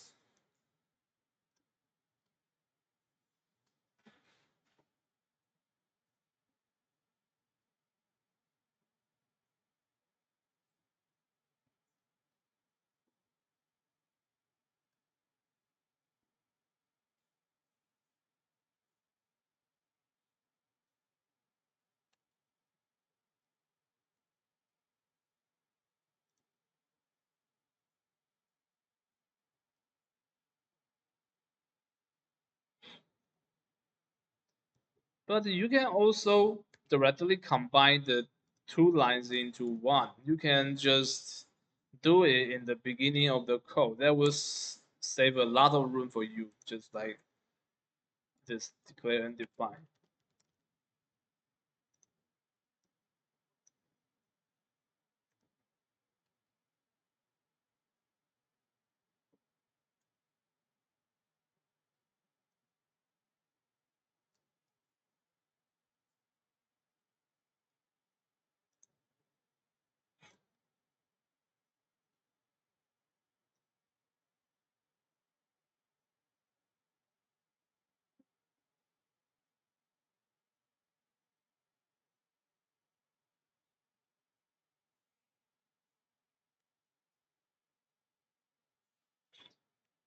All right, pardon me, but we are running out of time. So for this, because this is too simple for us, because this is an advanced program class. So for the following three example, I'm going just to explain by introduction, and we can just skip the hands-on part of the exercise because that is too simple. And I just need everybody to be focused on the fifth example later. Okay. All right. So let's go to the next one. Okay. So as we know before, sorry, when we get a list, we can do several operations. This is the common operation on list. We can add, remove, and insert and clear a list. So it'll be like this. After the list declaration, we can add a new element at the end of the list. So like this. So if you call the line number 12, line number 12 is to add an element of 4 at the end of the list. So the list will be like this. And for the next line, for the line number 13, we're going to remove an element of value 2 from the list. So where is 2? Where is 2? Where is 2? Ah, you're here. So for the smart remove API function, it will automatically find where the value is and just plug it out. Okay. And just like you can see that the 2 is over here. For a zero index list, this zeros, ones, two, third. So the second position, this is uh, the first element. This is the zeroth element. This is the first element. So we just remove the first element, and it has a value of 2. Okay. For the next line, number 14, you just call an insert method. So for an insert method, it clearly shows where to insert the new element, and it also gives you the element itself. So for the two arguments, for two parameters over here, we have to figure it out the meaning of these two arguments. The first argument is where to plug into the value, and the second argument is what is the value of the argument of the elements. So this means we have to plug in a value of 5 into the position 1. Okay, this is position 0. This is position 1. Okay, so let's split the list over here and introduce an extra 5 and here. So the remaining items will be 5, 3, and 4 over here. Okay, so if we are designing a function, when we press A, we're going to clear the whole list for us. Then we're using line number 16. to detect whether the key A is pressed. And if this is the case, we're going to call the list function on this list. So this will make the list to be empty again. Okay, simple, right? So this is the most fundamental operation to a list.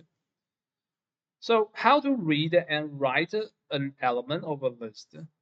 This is also simple again. Let's check the line number 12, line number 13, and line number 14. In line number 12, we're going to use the list bracket and 1 to read uh, the element from the first position of the list. But please do remember, for a list it is 0 indexed. For software engineers, we like to call the very beginning element as the zeros element. This is called the zero index policy.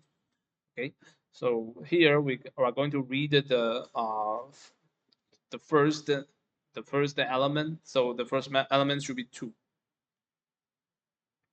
So next line is trying to write a value to the first element. So we just write 20 to the list and the first element. And line number 14 is to read it again. So this time the new value should be read out. So the result should be 20. Okay, simple, right?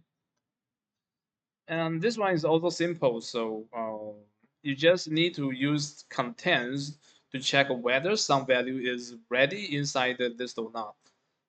So if you are interested to check whether 99 is in the list or not, you just need to put an if over here and try to check with the contents API like this. Simple, right? Iterate.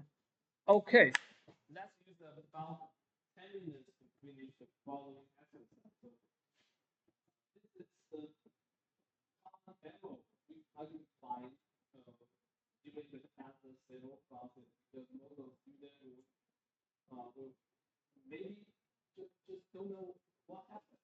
It's easily called into this is an error when you're iterating like this and deleting the element of the data at the same time.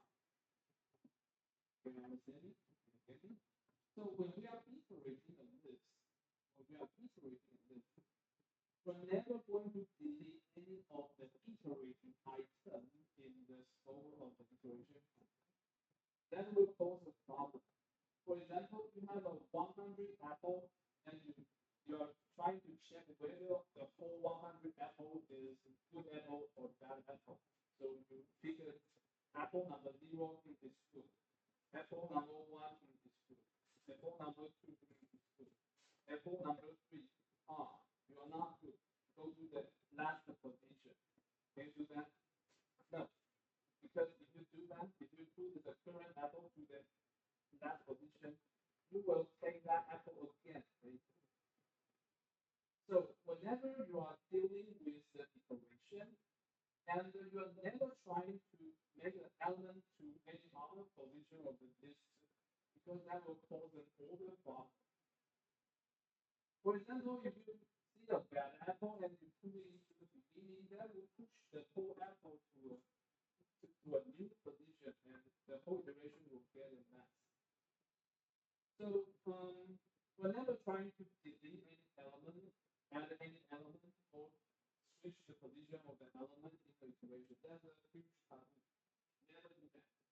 So later you'll see that when you do that, you'll get a lot of error message. So I think you have to clearly see the error message in this exercise. So before that, we are going to iterate, make a list and iterate through a list. So we have two kinds of iteration loop in C#. Typically, what you have learned in previous classes may be using a for loop. It's simple and it's compatible to other languages. And let's see the structure over here. If we are going to use a for loop to iterate a list, we can declare a local variable I. This is a local definition.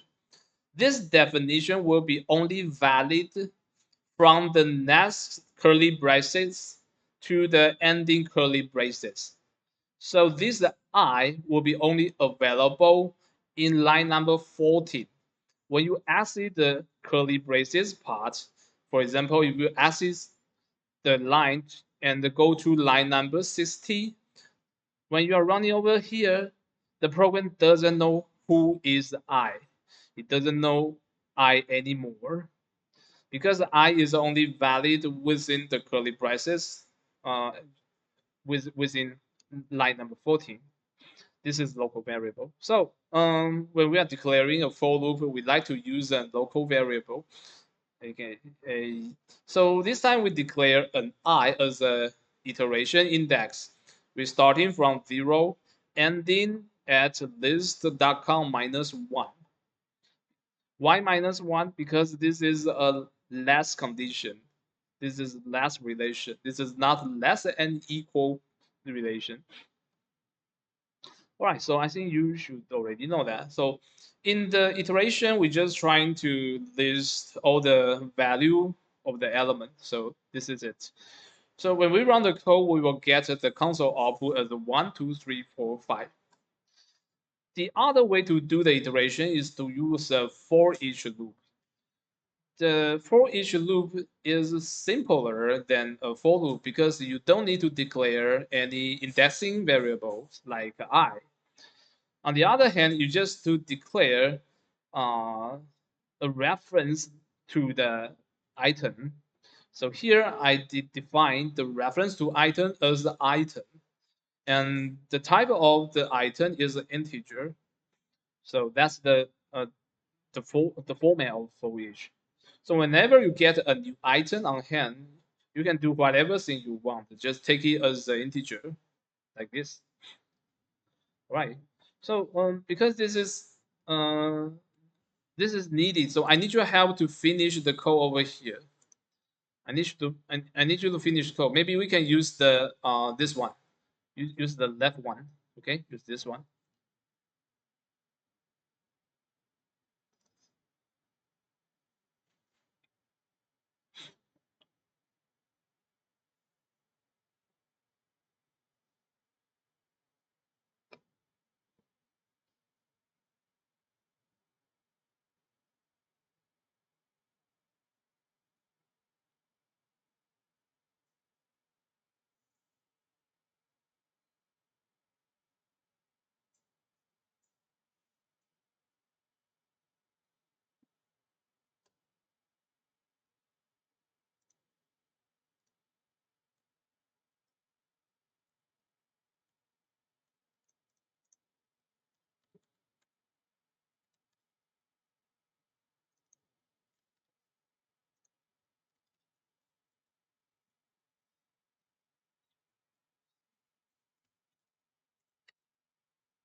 All right. If you declare the variable like this and you see nothing inside this, that is because your editor will override the initial setting.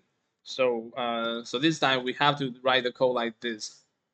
Otherwise, if you declare and define at the same time, because we expose the variable to the editor, so editor can override the value of list. So that is not good. No, this one will function properly. All right, simple, right? So let's switch to the next example.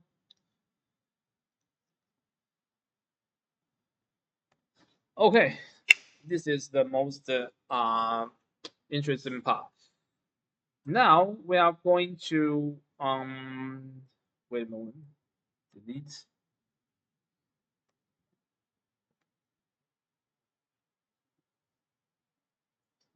Oh no.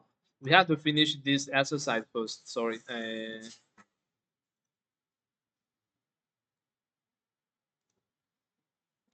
Okay, on this page of slides, we are going to change the type of list into GAN object.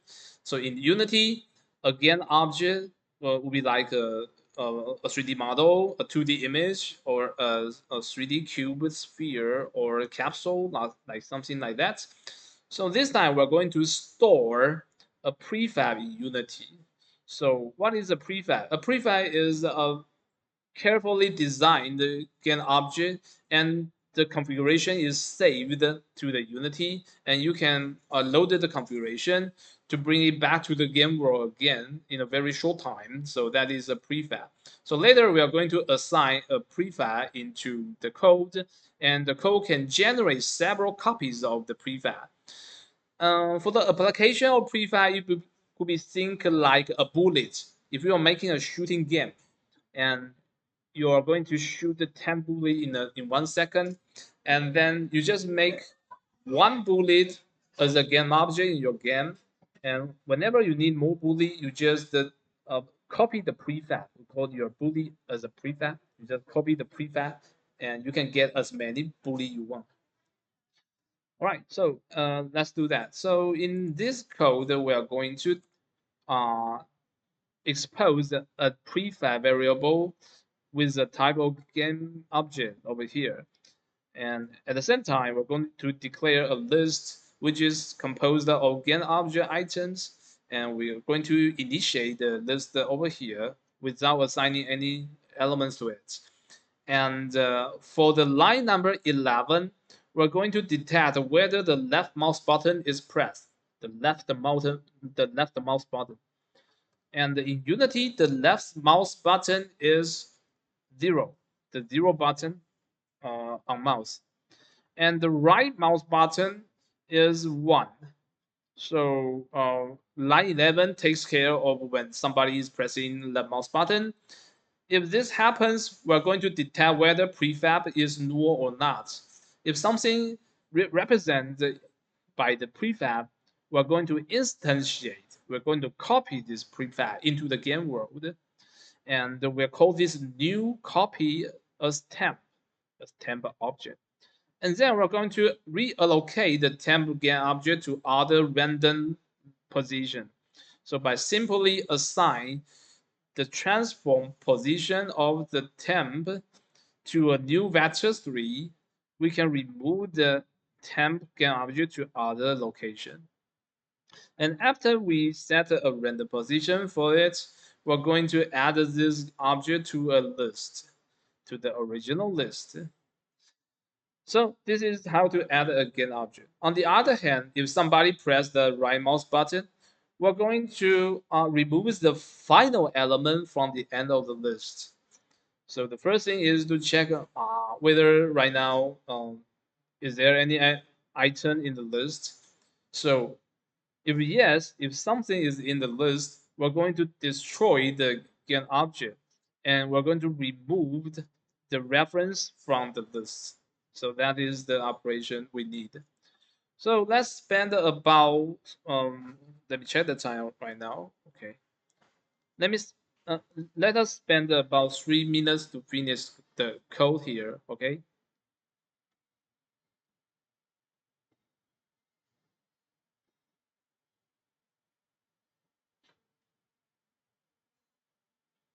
How to make the prefab over here? Oh, wait a minute. Because some students today doesn't make a prefab before, so let me introduce how to make a prefab.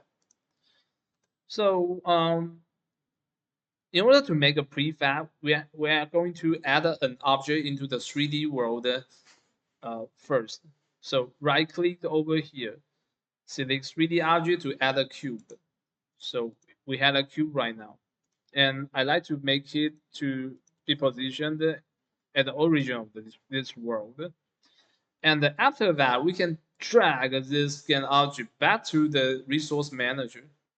Okay, below is the resource manager. It's your hard disk, and this is your level design in your RAM.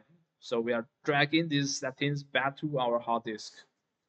Boom. So now we have a prefab over here. A prefab means object setting with some parameters.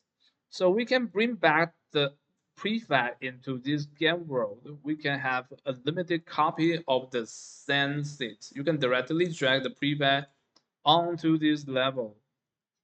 See? Cube, cube.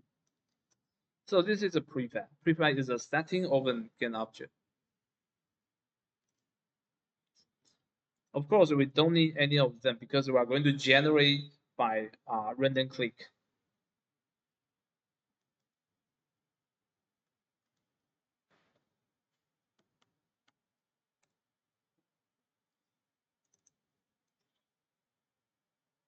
All right, once we have a cube, so I need your help to finish the following 30 lines of code.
All right, since we are running out of time, we're running out of time. So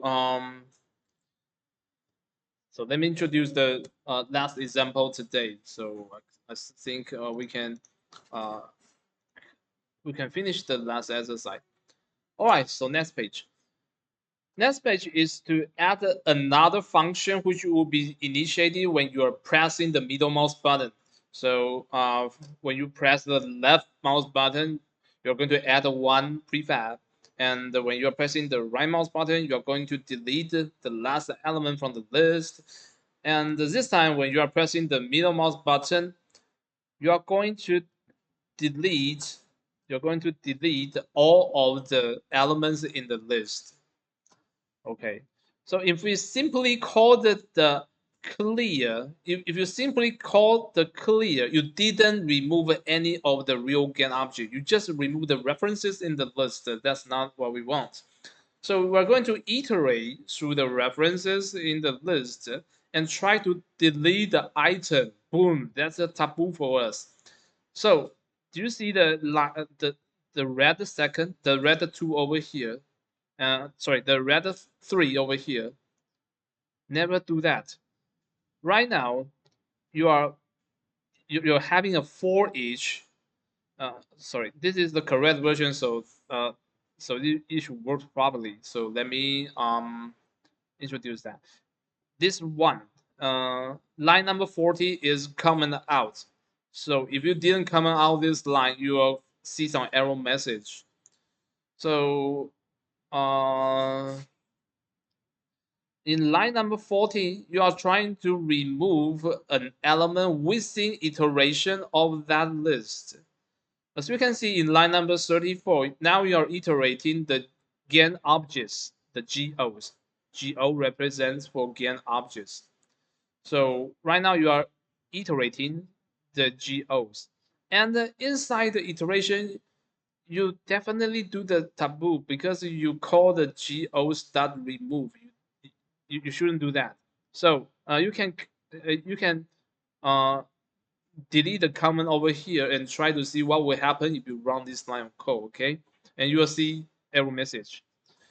And in order to solve the problem, you should comment out line number 40 and line number 33 and move these two lines into here. Look at the line number 48. This is the most interesting part. This is the most interesting part. We add a new list to temporarily store the item we want to delete. And when we finish the original iteration, we use another list to iterate and go back to delete the origin of the origin list. Okay? Well, we have two lists. This is A and this is B. If you iterate list A and delete the item in list A, boom, that will cause a problem. So the workaround is when we are iterating in list A, we did nothing. We just put all the things to be deleted into list B because these are two different lists. And when we finish the copying of the item to delete to list B, we can iterate list B this time and go back to delete the element in list A. So that will solve the problem, right? So that's the idea. So with the help of this exercise, you can clearly see the error message, and when you comment out all the upper lines and uh, make another list to as a uh, temporary save for the items to delete it, you can see that the message goes out.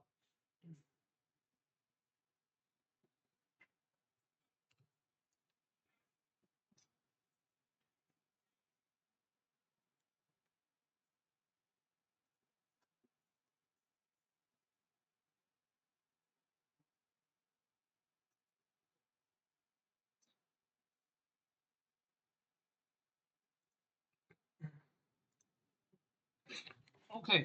Sorry, we just running out of time. So let's have a recap to the process today. So what we have done today. So the first thing is that the enumeration. Okay, in database domain, we don't like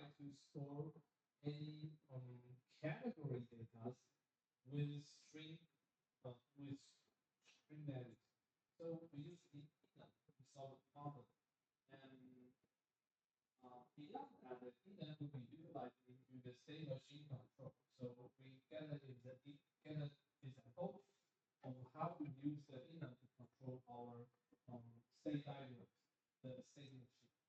And between the states, we can transition between the states, just like the variable part of the figure. And with the help of carefully split the code into two paragraphs, you can manage your code in different sections, in different regions. So this is the first thing we learned. And the second thing we learned is that on this, we have shown this before, but this time the most important thing is that never delete or add or introduce any modification to the list element when you are iterating this. You can modify the value of an item, but never add or delete. Okay, because this will cause a mass to the order of the element. So this is taboo. With the help of the exercise, you clearly see the error message, and the workaround is to put the items to be deleted into another list to be. And when you finish the this iteration, you go to iterate this B and delete back the items in this A. So this is a common workaround when you're encountering these problems. All right, so that's it. That's the courses today. So any question? No? This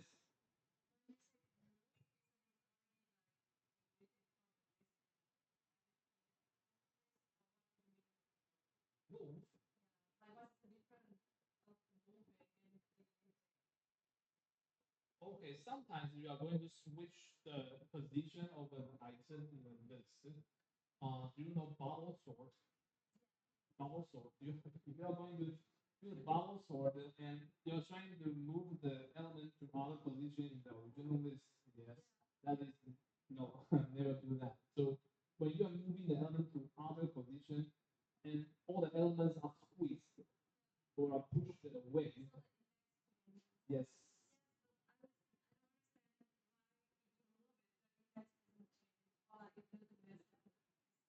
Or like if you do this, I think it for it. you said moving, like moving Oh, you mean the example of this the A and this the B? Okay, and your problem is okay. I think that's all. So, do you have time to stay here and I can discuss your problem with you? Um, okay, okay. So, any other questions? No. Okay, so let's call it a day. And thank you for your attendance. And next week, here again, please bring your laptop and install UT3D. So we're going to display the following JSON object and class object and go with that. Okay, next week. Bye bye.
Yeah, only one on my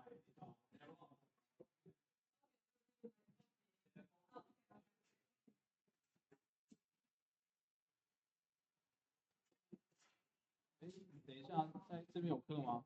有王老师这么晚？电脑都哦，好好，OK，好。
删了之后，现在就变成原本的效果。你现在如果前面还有一个这样子，它已经不是一个完整的，现在的整套一个后面都会套用下一个。来，可以进来啊，下一堂课可以进来了，上课可以进来。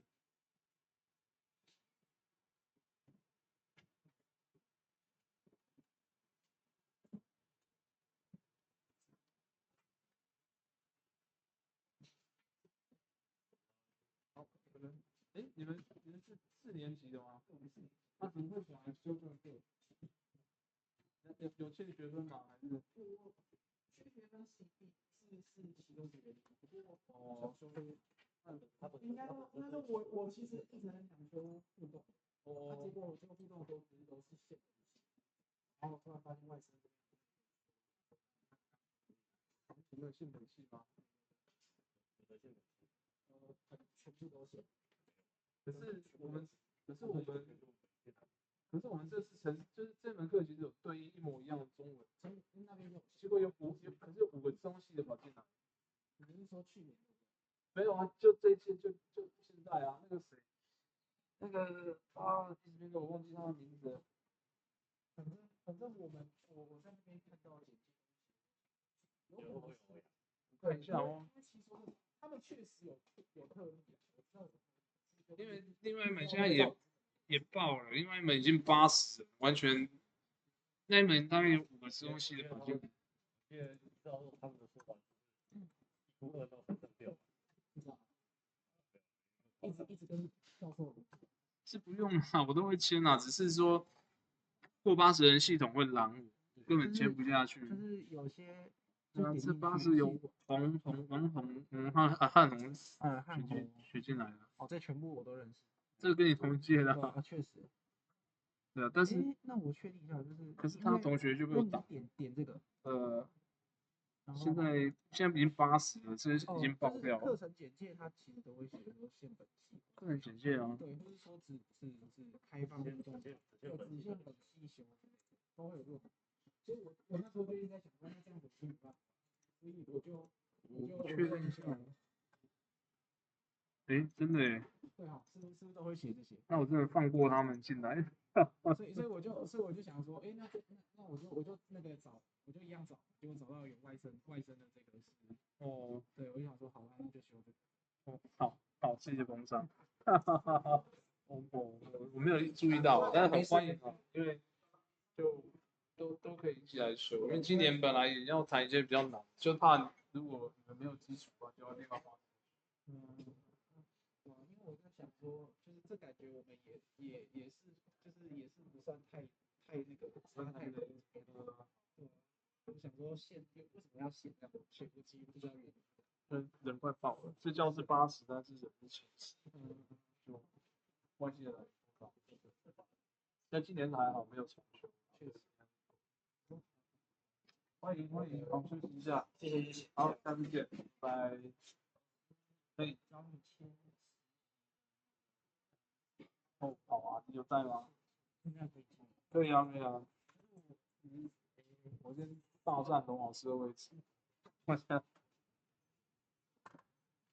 我明天才第一天要可是你已经找好了吗？